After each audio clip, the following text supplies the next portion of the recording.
Hey there. Welcome, everybody. Thank you for coming. I'd be a little bit more informal walk around, but I'm told because we are recording this, and I hope you all got the notice of that, to address the microphone here, be sure that it's picked up well for anyone who views this at home. So I want to start out by thanking you all for coming tonight and welcome you. I know it might be a little difficult to take some time on such a nice summer night, so we appreciate you're doing that to be with us. Is anybody on kind of a tight schedule? Is there a time we should be looking to close this off for sure? We're going to do 1 hour, okay. But we do want to leave time for questions and answers as well. So keep that in mind. And of course, we will be, and our speakers tonight will be glad to speak with you or respond to email requests for more details if following the meeting there's some things that are not clear. We may also want to invite you to some follow-up sessions and want to encourage you to go to the website, but that's some of the information will be given to you in presentation night by people who will be speaking. So welcome. I'm Tim Culver. I'm the chairman of the school board. We felt it was important to provide a community leaders meeting because of the likelihood that you as campaigners and as office holders are going to be asked some questions if you haven't been having that happen already. And I expect if you're actively campaigning, you have been asked about the referendum and you might want to share with us some of the things you've heard or questions you've had during the campaign. For city positions. Members of our administration team with us tonight to educate us about key components of this campaign. And what we are titling it is a campaign for safe and innovative schools. And so there are two aspects to that have been discussed in the school board and are part of the funding mechanism that we will be discussing tonight. Safe and innovative. So we believe as current members of these boards, the school board or candidates for school board and council, this is going to be an important issue as you come into the campaign. So we would welcome your involvement, your education, any participation that you would want to have as we move forward with the referendum. Information received tonight is meant strictly as part of an informational campaign. That's our role as employees of the school district, is to stick to the facts, just the facts, and let you know what would be helpful to you. There is a referendum committee that has been formed. I believe you'll receive a little information about that tonight if that's something you want to be more directly involved with. And with that, let me introduce our superintendent. You all know Les Fujitaki, and Les will take it from here. Les, thank you. Thank you very much. Good evening, everyone.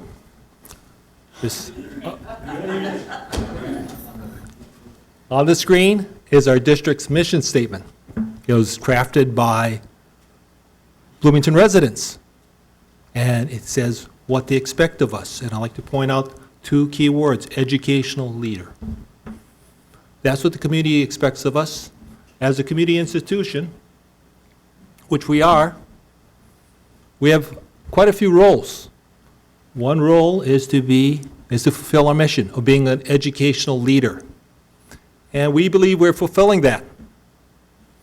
We're known for our early childhood programming, our adult basic education programming. This is programming for adults who are pursuing their GED or their high school degrees.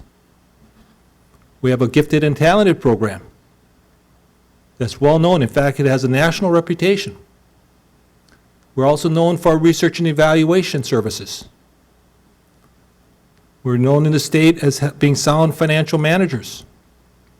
We're also seen as leaders in technology.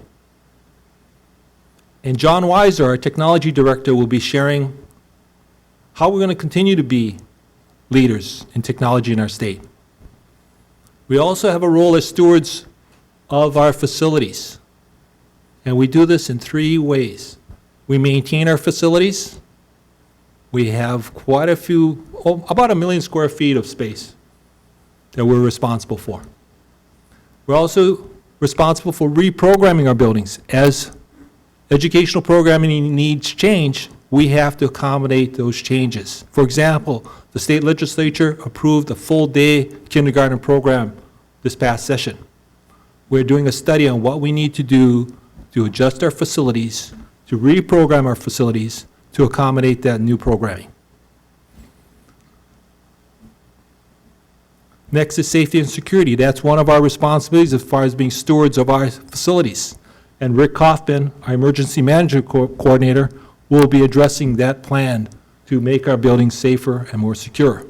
So I'm going to turn it over to Rick right now to talk about that. Thank you, Les. Good evening. Thank you for taking some time out to be with us. I'm going to talk fairly quickly about the safety security aspect of the referendum and then turn it over to John Weiser, and then I'll come back up after Les provides some insight on the financial plan to talk a little bit about the referendum campaigns. So I have to acknowledge Paul McCullough, a former Bloomington member of the Bloomington Police Department, also a security consultant certified emergency management. When he was with Bloomington Police for 25 plus years, 26 years, he was the Homeland Security person, and Paul was very instrumental in some of the work that we did. You all know about the tragedy in Newtown, Connecticut on December 14th in 2012. Interestingly, the school district had embarked on a review of its current crisis response, crisis management plan, and when the tragedy hit, we saw that as an opportunity, unfortunately, to move our review process up very quickly. Les and I met with the chief of police and chief of the fire department, talk about any change in protocols that we needed to do immediately from the school district, law enforcement, and emergency response. And a number of different protocols were established. But out of those conversations, we actually had a couple. Out of those conversations, we developed a two-phase safety and security review process. The first phase, which was roughly run between January and March, was a facility analysis to determine the perceived level of safety and security concerns among our stakeholders. So what we set out to do was to listen to our parents, our students at the secondary level, staff members and leadership in our schools, and others that were invited to facilitated conversations at each of our schools and the two early learning centers, also transportation department, and we met separately then with our school psychologists, social workers, and guidance counselors because of some information that we were gathering from the various different facilitated conversations. And it was prudent for us to have a meeting with those folks to talk about, which led to one of the recommendations that I'll share with you in a few minutes. For lack of a better description, those facilitated conversations really was intended to get the temperature of our community around safety and security. Too many school districts want to do knee-jerk reactions after these mass casualty incidents that occur. And by and large, they don't listen to their community in making these changes, which are very expensive and sometimes are an impediment to the balance that we try to strive for in Bloomington, much like many school districts, and that is, how do we keep our schools safe and secure for our students while keeping them a welcoming environment, too, for parents and others that are coming into our schools on a daily basis. So that information, we collected that information over that January to March time period. Immediately following that, based on the data that we received, we started a more formal Phase 2 process, which ran from March to April, and using Paul McCullough as our security consultant, we did formal security audits at each of our facilities. All 15 schools, the two early childhood centers, and our transportation department. And we also included the educational service center because even though we're in Oak Grove Middle School, we have a separate entry point, okay? All of that information then came together as a report. We have copies of the report on our website. You can download it, but I'm going to highlight specifically the recommendations that came out of the facilitated conversations and the security audit. The recommendations are what we then presented to the board over a series of meetings that the board then unanimously agreed to put on a capital projects levy for this fall with these recommendations. The first is to renovate all main entrances so all traffic is funneled into the main office, gaining access into the school. This is, by the way, all of these recommendations are best practices.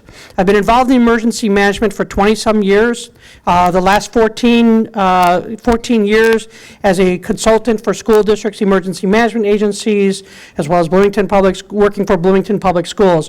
I just returned from a national conference where I was the lead instructor for 675 educators from across the country, attending various different sessions, but over the course of the last 5 days was doing crisis response, crisis management training. All of these recommendations, as I shared these at this national conference, are best practices that school districts are either moving to or reviewing and are looking to adopt. In fact, I have got a stack of business cards to respond to with our safety and security plan. In addition to driving folks into the main office, we will have a visitor management system sign-in. We have not landed on the specific visitor management system, but what this is intended to do is to identify persons that are coming into the office, much like instead of signing in, a person can type in their name, a visitor badge will be given to them, and then they'll have access to the building. It allows us an opportunity to ensure that those that are using our buildings, coming into our buildings, are there for the purpose that is set forth. The other recommendation that you see up there under number 2 is to equip limited designated entry points of our various schools. In addition to the main entry point, we have a number of other entries to the school used by staff, and also to get access to playgrounds or facilities, athletic facilities outside the school. What we have found is sometimes when we have staff and students that are going out these other entry points, that they're leaving the door open ajar with putting a rock or some kind of thing to keep the door open. And so what we are recommending is not only equipping these limited designated entry, identifying but equipping them with an electronic access control system, kind of like a visitor badge system you see in your hotel rooms. All other exterior doors will be locked and integrated into the school's alarm system. So should those doors be ajar or left open for a very brief period of time, it will set off some form of a silent alarm for our building engineers and custodians to go and check that out, okay? Another recommendation is to upgrade all classroom doors with key sets that lock from the inside. This buys us precious time in the event there's some kind of incident inside the school, so that teachers don't have to take the time to dig out their key to their room and lock the door. You can lock the door from the inside, close it, because one of our primary protocols in the event of an emergency in a school is to go into lockdown. And it's so we want the ability to close the door and it's automatically locked from the outside.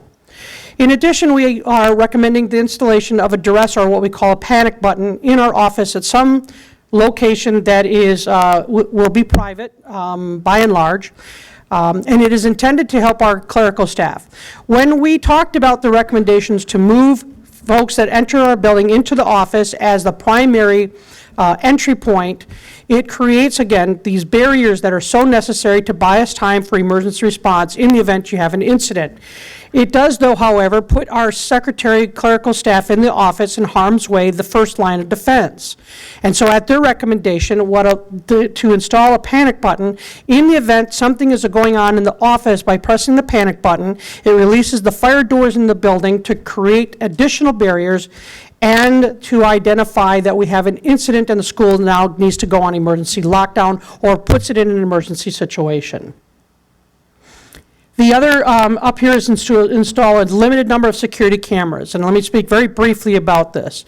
There is a perception across the country that security cameras stop these kinds of horrendous acts we've seen across the country for the last 15, 20 years.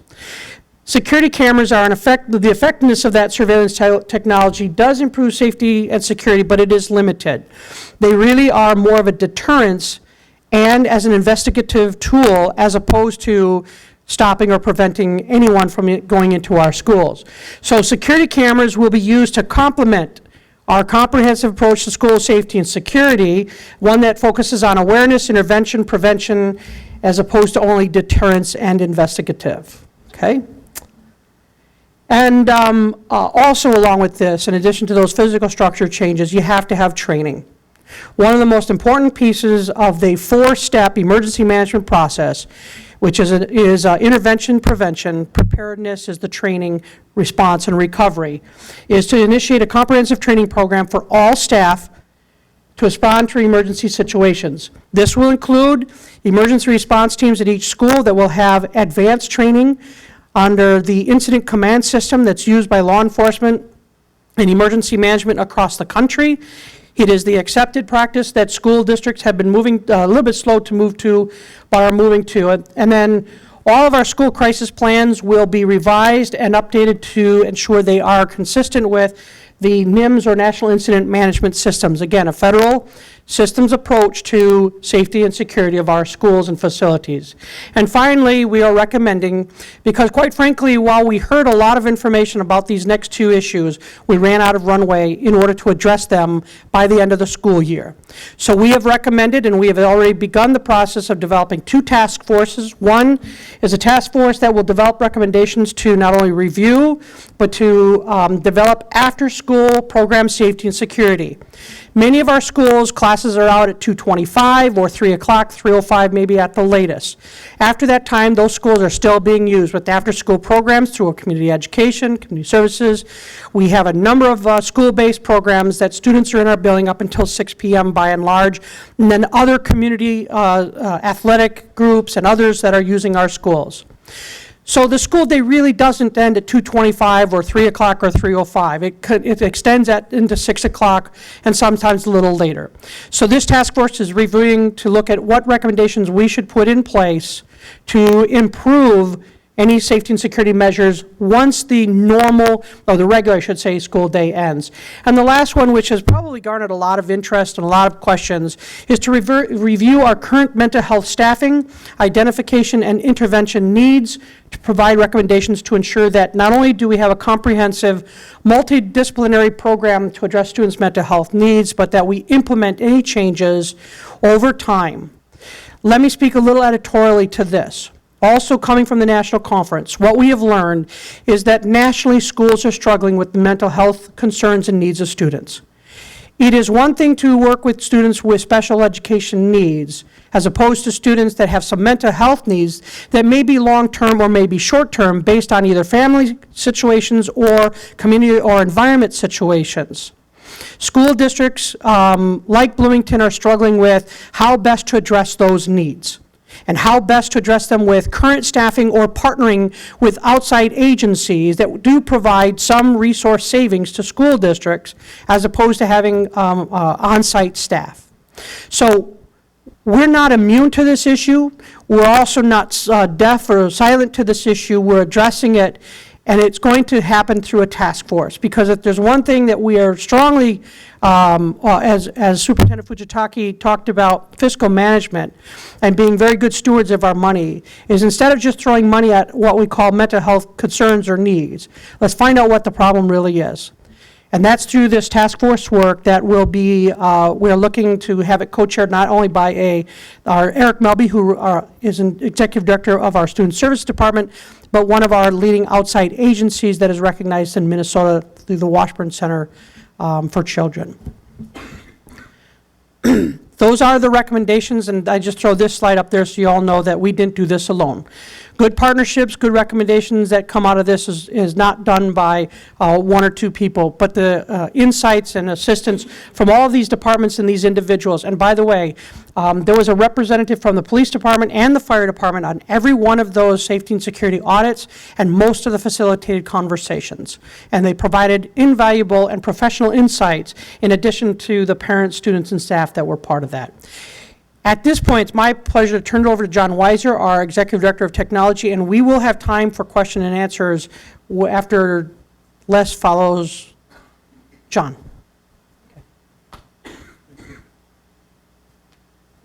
Hi, thank you. Thanks for coming out. I'm John Weiser. I've been with the district for about 20 years, last 14 years in some role in technology. As you can imagine, I've seen a lot of changes in education technology in Bloomington over the last 20 years, started as a teacher at Jefferson.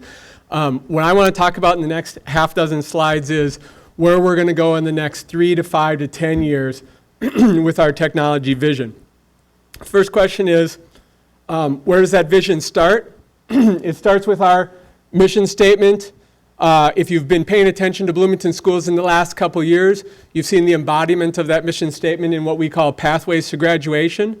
It's meeting kids when they come to us, meeting their needs, finding what their goals are in life, helping them stay on that path, telling them what they need to do next to achieve those goals.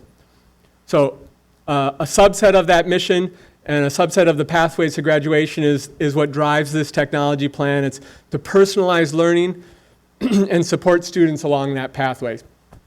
I may need some water. I'm recovering from a summer cold.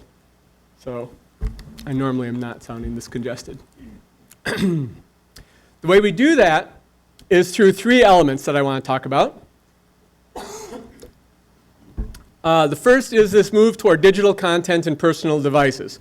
So this is happening everywhere in the world. We're all experiencing it. In terms of education, we're talking about taking that 30-pound backpack that students carry, shrinking it down to a 3-pound backpack.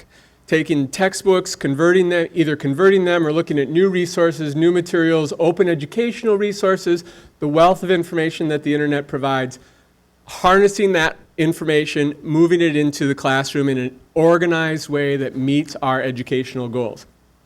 The 3 parts of this first element are the digital tools, that is, the platform on which this digital content resides.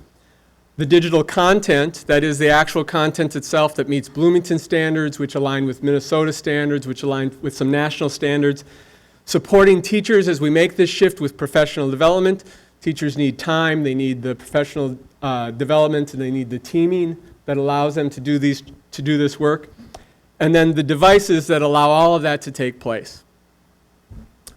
Element 2 in this plan is about anytime, anywhere learning. It's about extending the school day and extending opportunities to our students. So we talk about some of the great work we've done so far in this realm with hybrid learning and with flipped education. If you get a chance to watch on the district's YouTube channel a presentation by some 5th grade Normandale Hills teachers about their piloting of flipped education in their math class, it's pretty remarkable. You should go out and take a look at it. We've done work in hybrid education at our high schools. That is, students who come to school part of the week, physically are there part of the week, but part of the week they're getting their content online. We're talking about building a more robust internet infrastructure here at school. So making our existing Wi-Fi network, taking it from the 1.0 status that we built in 2007 up to this 2.0 status. And then the third component of this element is about community Wi-Fi. If we're giving students devices, if we're asking them to engage with their content online, then we need to ensure that they have access to that content when they leave us. The third element I want to talk about is really about data, but it's data that supports the student and family and teacher collaboration. So the underlying theme is how can we gather that data, how can we put it in a meaningful form for families. Part 1 of this process is personalized current data. So this is, as a parent with a child in Bloomington Public Schools, I want to know this week, what is my child's homework? How is he progressing in his classes? What are his grades? How is his attendance? Is he meeting his obligations in school? So part 1 is getting that information to parents and to students in a timely way. Part 2 is represented by that graphic. It's more longitudinal. So the analogy I would use is that I've used is like the pediatrician's growth chart. Each of us who've had children, we take our little kids into the pediatrician. We see after the pediatrician measures them, we see how they're going, how they're progressing on their path toward a healthy life. We measure students in a variety of ways. We want to show families and students how those measurements match on the pathway that they've chosen toward those lines, that rainbow, which can represent graduation. Are you on a path to graduate? We hope you are. Are you on a path to go to a 2-year college, a 4-year college, somewhere beyond that? And here are the 2 or 3 or 4 things we can help you do next to get down that path. Which ties into the third part of this element, which is goal tracking. We do a number of things with students to help them find their goals in life. Part of this effort is to pull all of this data, the student data around their educational goals of a student, but also the life goals of a student. I wanted to be a vet when I was in 3rd grade, but then I wanted to be an actor, but then I really wanted to be an auto mechanic. Mapping that for students and then helping them choose what choices they need to take next to make that a reality.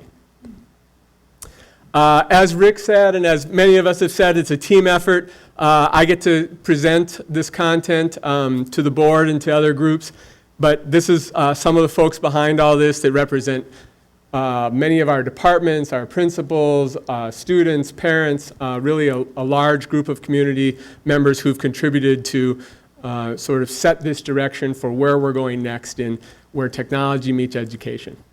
I'm going to turn it over now to Les, who will talk a little bit about the finance part. Thank you. I want to make a commentary about the safety security plans. Rick said it's best practices. It's also best practices in design. If you go to any newly constructed school building, they have vestibules, they have cameras, they have locking systems, they have visitor management systems. We're just bringing it up to current standards of best practice in design. We already have a technology plan. It was adopted in 2007. And there's a financing plan that went along with that technology plan. And that financing plan was the capital projects levy the community passed in 2007. It was a referendum. And this is what the community approved. Bottom axis are the years. This is in millions of dollars. This is the planned amount, which the voters approved, and this is the actual amount that we're getting. We started at $3 million. The voters approved the $3 million referendum, and it was planned to grow up like this to meet the needs of the technology plan. This growth is primarily based on real estate market values growth. As all of you know, market values have not gone up, so the revenues have actually gone down. So John Weiser is managing a plan that was supposed to generate $4 million. He has $2.7 million in revenue to do that plan. And this was expected to be a 5% growth in market value. So I want you, and this thing is for 10 years, the referendum is for 10 years. It's supposed to continue to go up like this to meet the increasing demand over time. I want you to focus on this $4 million number. This is what we were expecting to receive next year, according to the plan. We are only expected to receive $2.7 million. Right? Now let's talk about safety security and the technology plan combined. What is the proposed financing plan for both of these plans that were talked about? Let's talk about funding needs. Each of them have their respective funding requests. Safety, security, and technology. This is the years in millions of dollars. This is a technology piece, which would be a dark blue and orange for safety security. We would be asking for $4 million. Remember what, on the earlier chart, $4 million is what we expected. We would like to have that to fund our safety security needs. To address Rick's safety security plan, $2 million there. Everybody follow that? That's how we come up with the $6 million. We're already getting $2.7 million.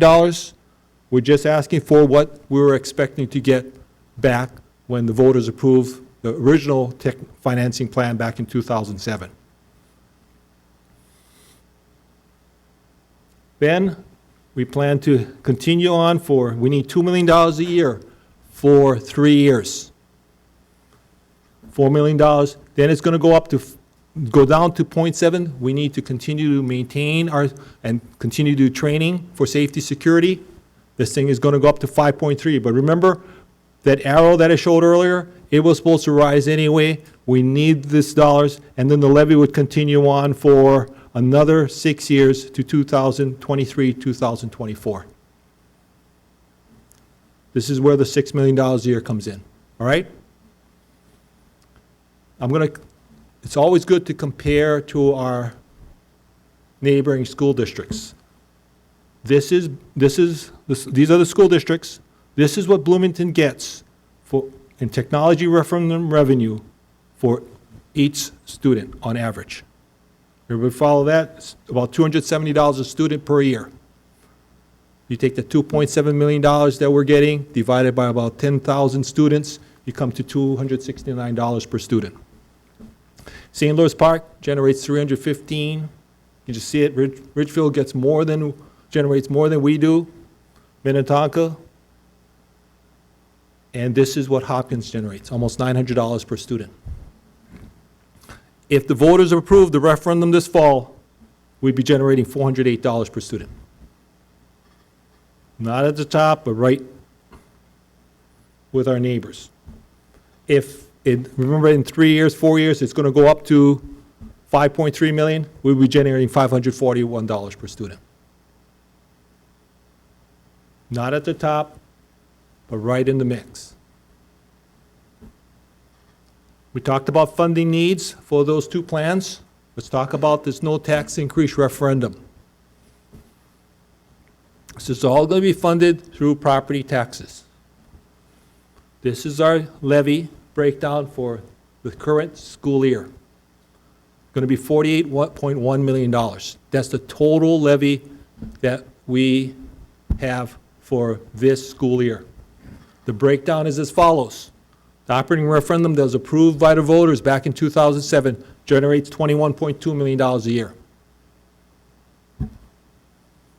The non-operational, what I call, is about $20 million, and other would be about $7 million.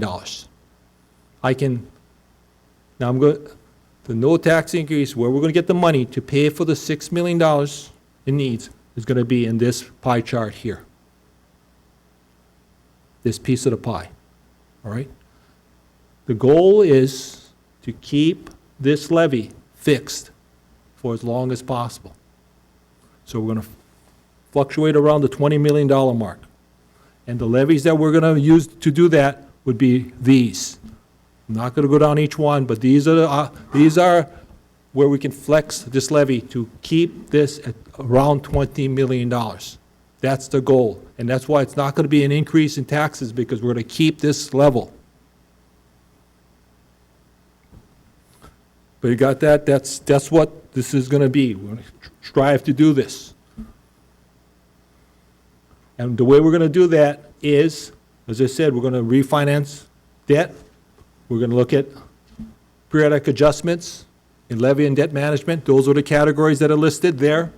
And we're going to under-levy. The state prescribes the maximum amount that we can levy. The state and the Department of Education prescribes the maximum amount we can levy on our various levies. And we have multiple levies, and we do not have to levy the maximum amount. The board can under-levy, levy something lower than that. So these are three ways that we can keep that around $20 million over the term. And I estimate that we can go at least 5 years out. Beyond that, I get a little fuzzy because I don't know what the legislature is going to do. I don't know what interest rates are what's going to happen to interest rates. But when I look out 5 years out for sure, we'd like to keep it going beyond that.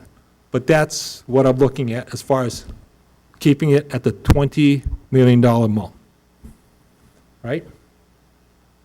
And that concludes the presentation. I'm going to turn it back over to Rick, and there will be time for questions.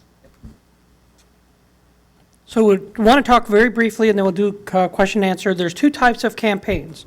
There's the information campaign and then an advocacy campaign. The information campaign is school district driven. It focuses on parents, community, schools, and staff. School district, by authority, by statute, is allowed to provide information, share information that is in a non-advocacy manner. So we have developed a special website that is the Referendum 2013 Safe and Innovative Schools, that contains all of the information you heard tonight and more.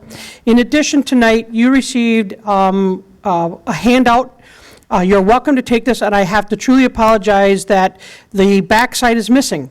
So the backside has the technology information, but this information, and once we get these corrected, we will make sure and get copies to you. But these are really our key messages around the various different aspects of this information campaign: the safety, security, the technology, and then the financing plan to this. So again, just to be clear, the school district provides information, and so we will be running from now until November 5th, the election day, an information campaign to get information out there. Probably one of the most important pieces of all that is frequently asked questions. The web page is up. It has quite a few questions and answers that we've responded to.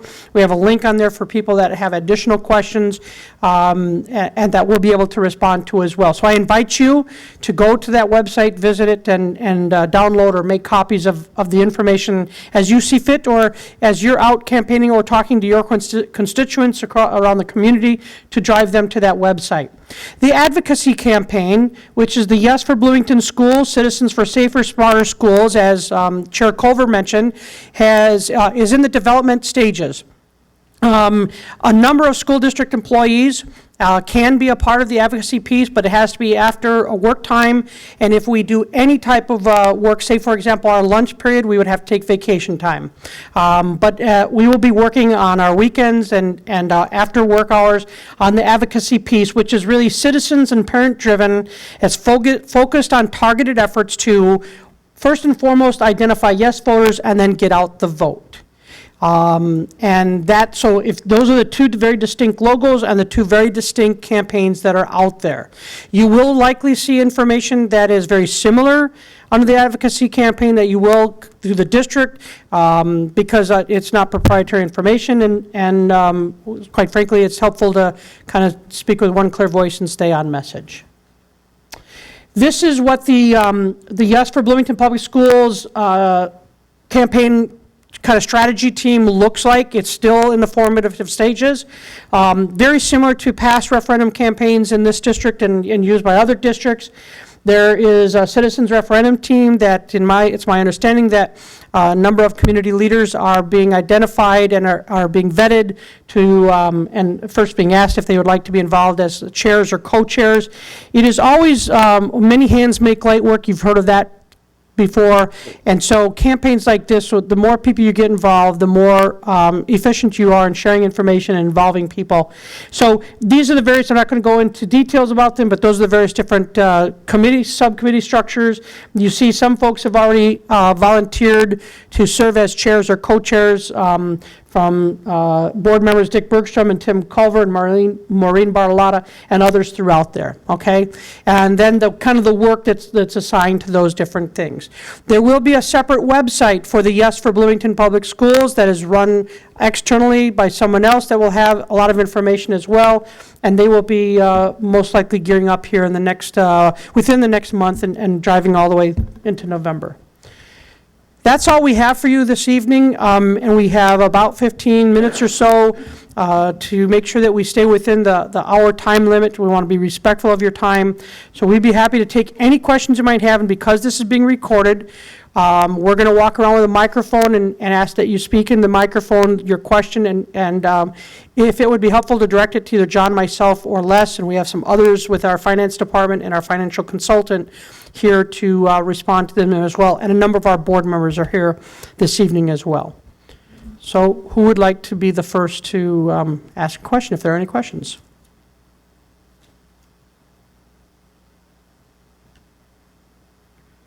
Okay.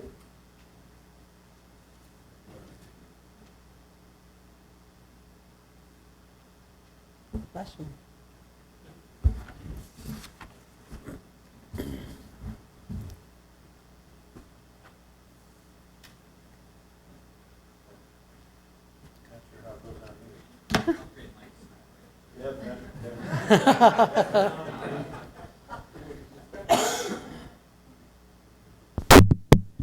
Thank you. My name is Xavier. I'm a candidate for Bloomington City Council at large. My question would be on the financing aspect. You talked a little bit about how the funding wasn't met due to property taxes not being met due to home values dropping. Right. Is there a backup plan on funding in case that happens again, or if you don't see property values increasing to meet that, is there a fail-safe or a backup plan to meet those funding needs? The short answer is no, because the law is very specific. You take property values times a fixed factor, and that's it. If property values drop, your revenue will drop. There is no safety net there. If the funding isn't met, what happens then? Then we have to adjust our plans, how we execute our plans. Thank you.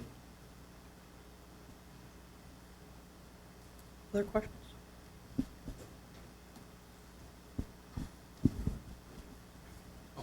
Hi, I'm Rick Oliva. I'm a candidate for school board, or I will be as soon as filing opens.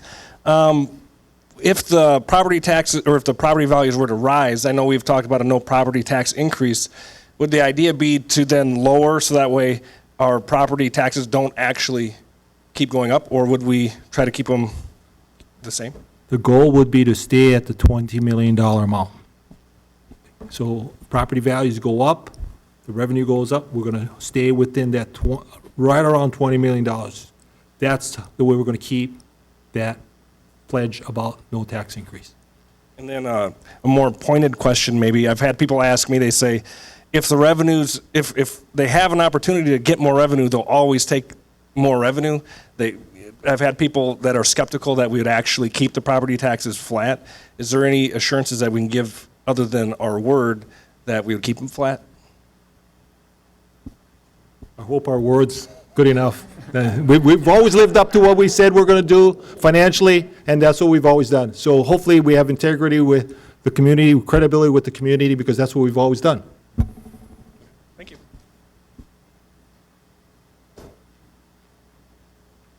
Other questions?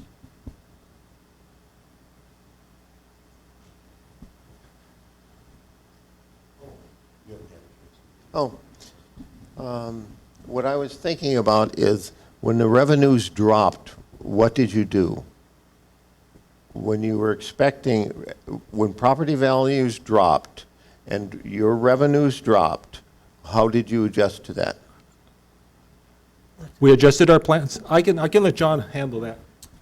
Yeah, so on the technology side, which is where that $3 million revenue was intended, we adjusted our plans like everybody else did. So we tightened our belts around technology replacement as an example.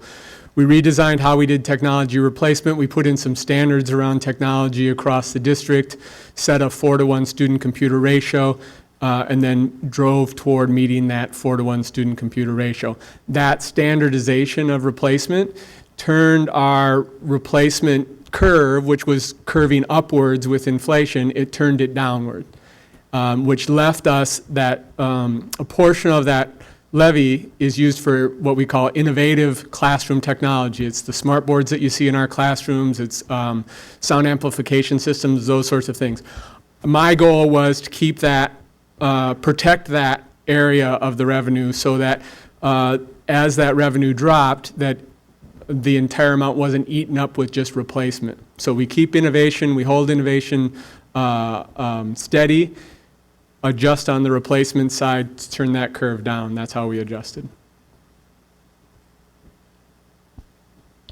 This question is directed at Rick. And you talked a little bit about emergencies that this updated system and infrastructures in the schools will help prevent or manage. Can you expand upon other emergencies that you foresee this helping prevent or help curtail, besides maybe a school shooting example is one you gave? Can you give other emergencies that this is going to help prevent?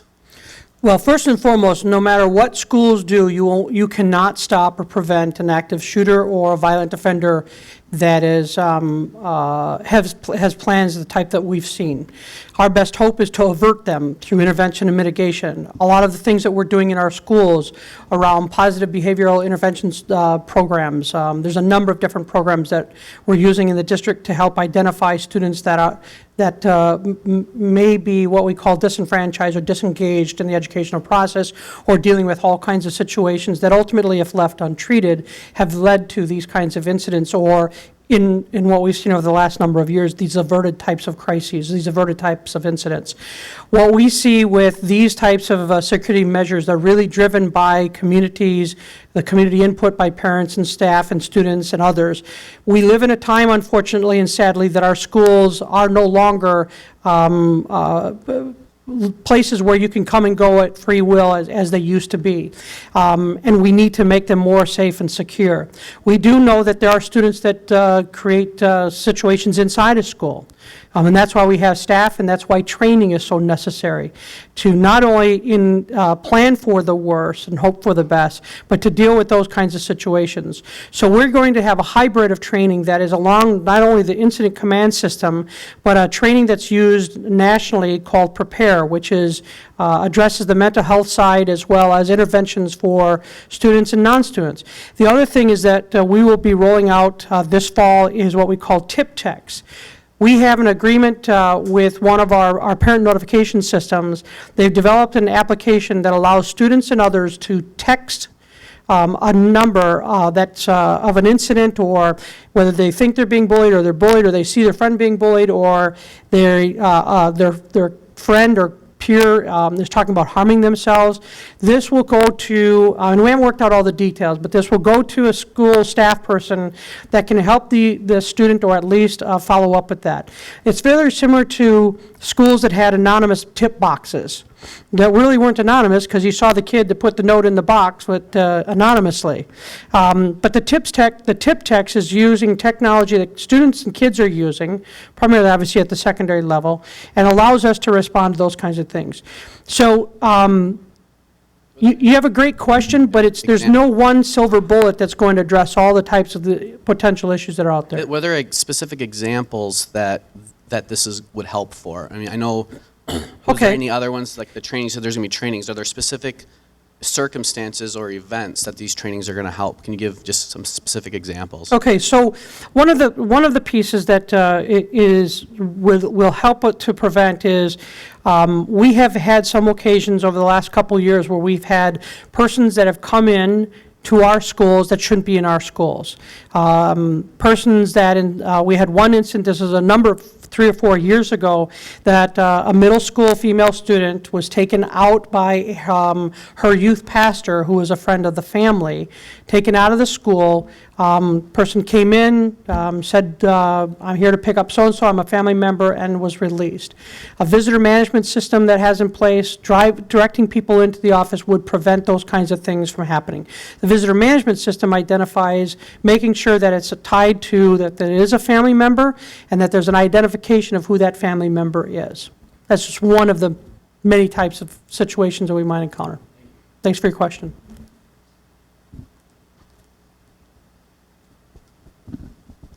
Hi, my name is Dwayne Lohman, and I'm a candidate for the 1st District. One of my questions is that well, before I had my accident with my playing volleyball, is how some of these, the safety programs will be integrated with the community ed programs, like volleyball and the dancing, that kind of thing, and if there's been any thinking about how that will integrate. And before you answer that question, I just want to say thank you. I probably speak about, for everyone here. I want to thank you for having this presentation and this opportunity to be able to ask questions about these very important issues for Bloomington. Thank you. Thanks for the question. Thanks for being here. That's where I addressed the task force that's looking at those after-school programs. When it comes to community organizations, we don't have any control over those, other than they rent our facilities for their athletic programs, or we have religious organizations that hold church in some of our facilities. But within their rental agreement, they understand that there are inherent risks of using our facilities, and that while we have staff here, it is their responsibility to ensure the safety and well-being of their participants. Within the context of our staff that may be here, like a custodian or use of our activity centers, we always have staff there for them as well.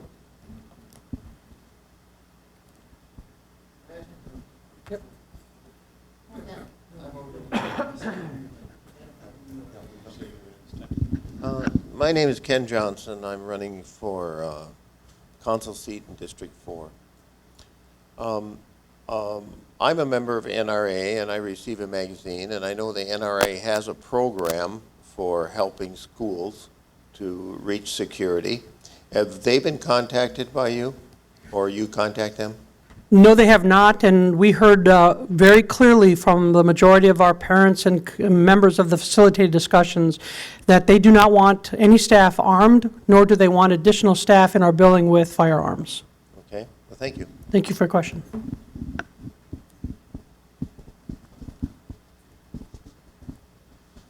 All right, my name is Marcus Page, running for the 1st District for the City Council. And my question is, with this technology, the budget for it is $4 million. Why can't we split it up for $2 million? And because there's no teacher-student relationship from what I saw in the presentation. Where is that coming in? Where is the after school? Where is all this coming in from? Thank you. I think I might ask you to clarify the question, but I'll talk a little bit to what I heard. when we talk about educational technology, we talk about facilitating the good work that's already happening in our classrooms. We believe that education is fundamentally a relationship between the student and the teacher. Technology can frequently accelerate the learning that happens in that classroom. So the plan that you see is about improving access to extend the school day, make learning happen not end at the end of the school day, but extend into the evening.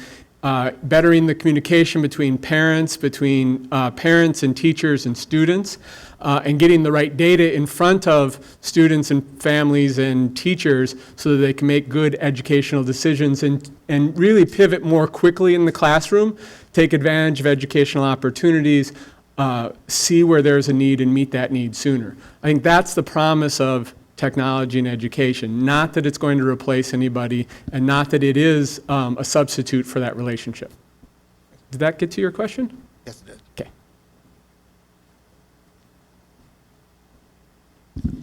Maureen Scallon-Thaler, President of the Bloomington Chamber of Commerce. Les, I think this question is more specifically for you. As far as the overall no tax increase theme, sounds great, sounds wonderful. What are some of these obstacles that you think you're going to have to get this referendum passed? I mean, to me, it's a no-brainer. So with all these efforts, what are some of the underlying concerns that the school board and the district have that this referendum might not be passed? Our biggest challenge is communication. Informing the public about the facts that you've heard, the benefits of all these programs, and how this financing plan will work. That's going to be our challenge. And then my second question is, as it relates into this piece of information, it says, no tax increase on property owners. And to me, that says specifically residential. How, if any, will this impact commercial real estate?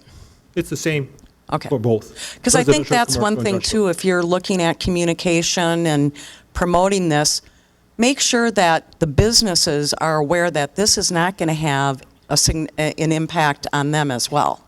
And I think that might help.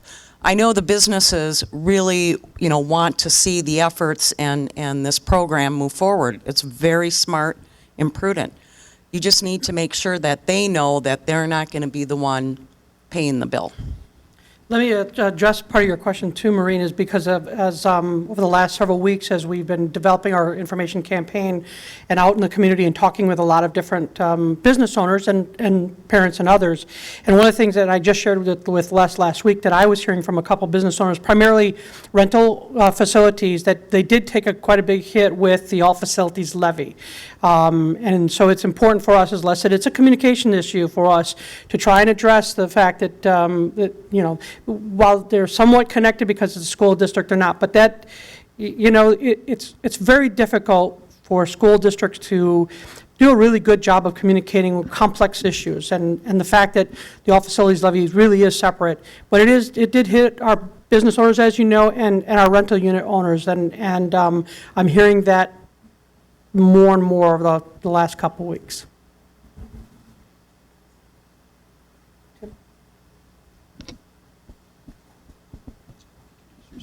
Okay, I'm, excuse me, I got one of those colds like you, trying to get over it. Okay, I'm Russ Bernstein from candidate for District 3 here in Bloomington City Council. I like your idea that you say it's no tax increase, but yet aren't we going to replace a levy that was going to expire in 4 or 5 years and extend it for another 4 or 5 years? That is correct. Okay, so that is an increase 5 years out. Yes, it is. Okay, I just wanted to make that clear, and I do like the fact that you have it set up, and I hope you keep track and do it, that you don't have the school personnel on school time advocating for it, because I don't want this school district to run up against the problem they got in Anoka-Hempstead. Right. Okay? Thanks for the warning and admonishment. So we'll take one more question. Hello, Tom Bennett, prospective candidate for school board. So if this fails, what happens to these plans, and then what's going to happen to the funds that we're going to go for this plan? I can speak to the safety security. I can tell you that on the training side of it, we're moving forward because we have some limited resources within the emergency management piece of this.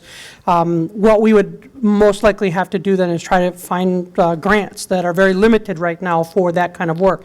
There are no federal grants or even state grants for the physical structure types of changes. So if this should fail, at least on the training side, it'll be very limited, but at least we can start to make some inroads in that area.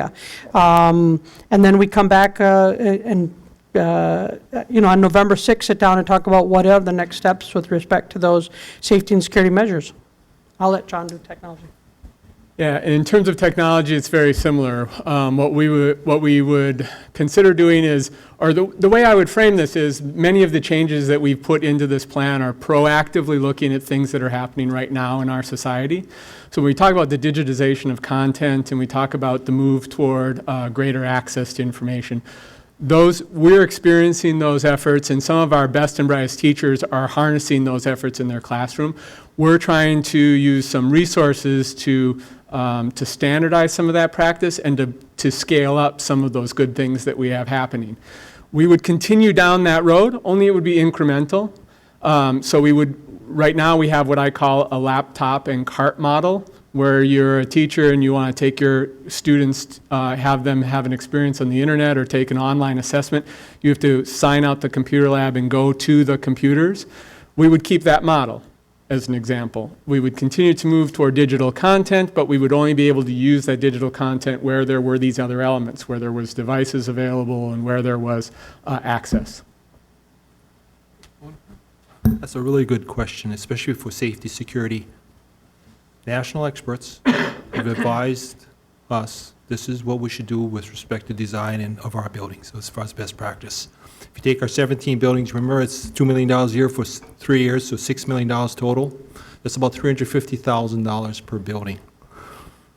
I'm going to have to really, if it doesn't pass, and need to figure out what I'm going to do to help address the safety needs of our facilities. So. One other thing, there are a number of school districts going to referendum this fall around safety and security, probably taking advantage of the continued national exposure to those kinds of things. We've gone over 8 o'clock, our allotted time. We're going to have Mr. Culver come up and wish you thank, but I have one last thing.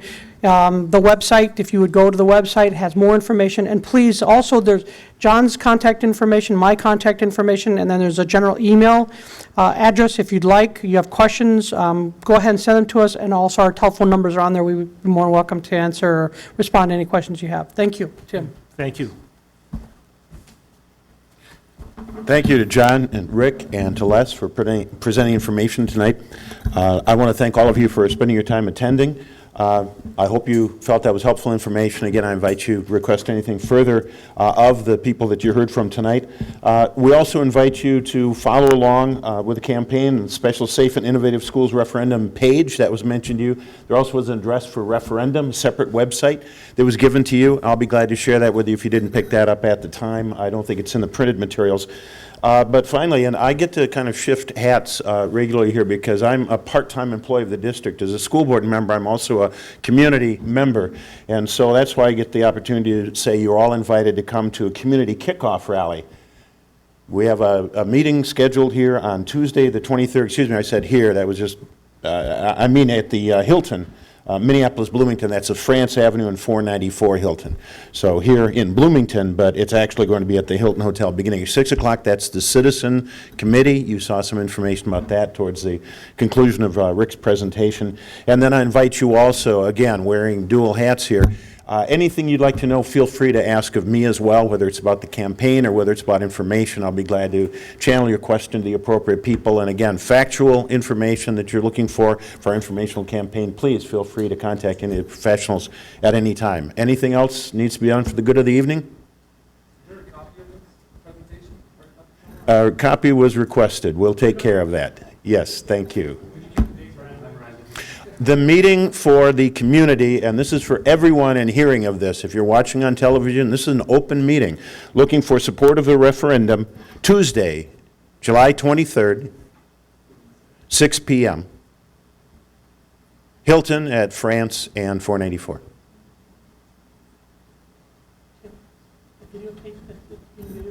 Yes, Rick. Videotape is going to go on the YouTube channel as well as be available public access? All right then. And we will continue to provide some information in terms of demonstrations. This will be important as we move forward. I know John's going to be working with others so that we can see how the technology is going to be used educationally as well. There are some good classroom applications we're looking forward to sharing, and we hope you can tune in. Tune in at school board meetings. We'll be doing it there. All right, thank you very much for coming tonight.